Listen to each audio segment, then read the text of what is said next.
जय परशुराम, आपका स्वागत है रूपाली बोली न्यूज में। चादर विधि समारोह के साथ शिव पुराण कथा का समापन। श्री राधा कृष्ण मंदिर, मधुबन आश्रम, परिक्रमा मार्ग, ओंकारेश्वर श्री महंत मस्तगिरी जी महाराज के वार्षिक भंडारे, समाधि स्थल पर नर्मदेश्वर स्थापना तथा महंत रेखागिरी के चादर विधि समारोह के अवसर श्री शिव महापुराण कथा का आयोजन किया गया।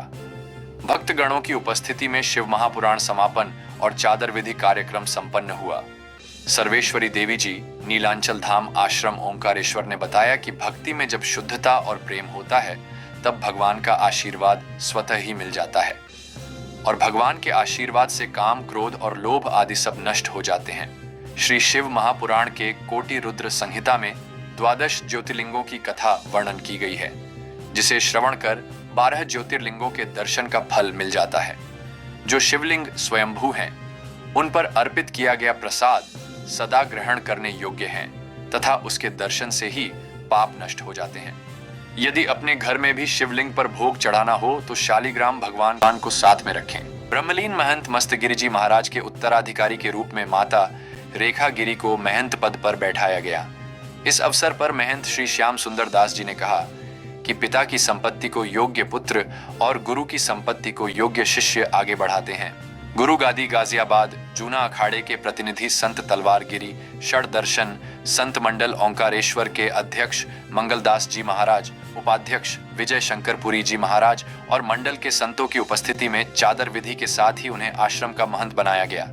इस अवसर पर मुख्य यजमान शंभुदयाल व्यास, नित्यानंद उपाध्याय, बाबूलाल जोशी, पी.एल. गौड़, कृष्ण गोपाल, रामविलास, दिनेश महेशराम, राम सेवक सारस्वत के साथ ही साधु संत एवं भक्तगणों की उपस्थिति रही। साधु भंडारा और नगर भंडारे के साथ कार्यक्रम का समापन हुआ। जय श्री राम। आज शिव महापुराण माँ नर्मदा के पावन तट पर हो रही है। माँ नर्मदा के लिए हमारे पुराणों ने कहा है कि नर्मदा ऐसी एक नदी है जो माँ के रूप में पूजनीय है और हमारे स्कंद पुराण में ऐसा वर्णन आया है कि समुद्रा सरिता सर्वा कल्पे कल्पे क्षयं गता सप्तकल्प क्षयशीणे न मृता ते नर्मदे। सारे समुद्र, सारी नदियाँ, सब कुछ समाप्त हो जाता है, लेकिन माँ नर्मदा सदा सर्वदा इस पृथ्वी पर विद्यमान होती है और भक्तों के पापों का शमन करती है। हमारे शास्त्रों में वर्णन है कि त्रिभी सारस्वतम तोयम सप्ताहेन तो यामुनाम सदा पुनाति गांगेयम दर्शना देव नर्मदा।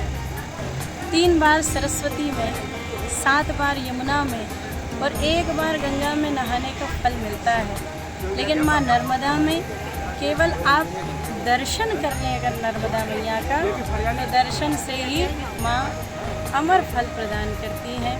तो ऐसी कलयुग की गंगा माँ नर्मदा के तट पर ये पावन शिव महापुराण, नर्मदा के तट पर यदि आप कुछ ही समय भगवान शिव का जाप करते हैं तो अनंत गुना फल की प्राप्ति हो जाती है। ऐसी ओंकार की नगरी और नर्मदा मैया का महात्म्य है, जो हमारे शिव पुराण में, स्कंद पुराण में, वायु पुराण में और भी कई पुराणों में माँ नर्मदा की महिमा बृहद रूप से गाई है। ऐसी नर्मदा मैया की हम सदा जय जयकार है। आज की कथा में क्या क्या प्रसंग हुए? आज की कथा में सबसे मुख्य प्रसंग था भगवान शिव के विवाह का। आदि शक्ति जगत जननी जगदम्बा और आदि परमात्मा भगवान शंकर, जिन्होंने जगत के कल्याण के लिए तारकासुर जैसे दुष्टों का संहार करने के लिए और भक्तों के कल्याण के लिए विवाह किया और जगत में अपने भक्तों के कल्याण हेतु अनेक लीलाएं की, जिनको हम गाते हैं और भव सागर से।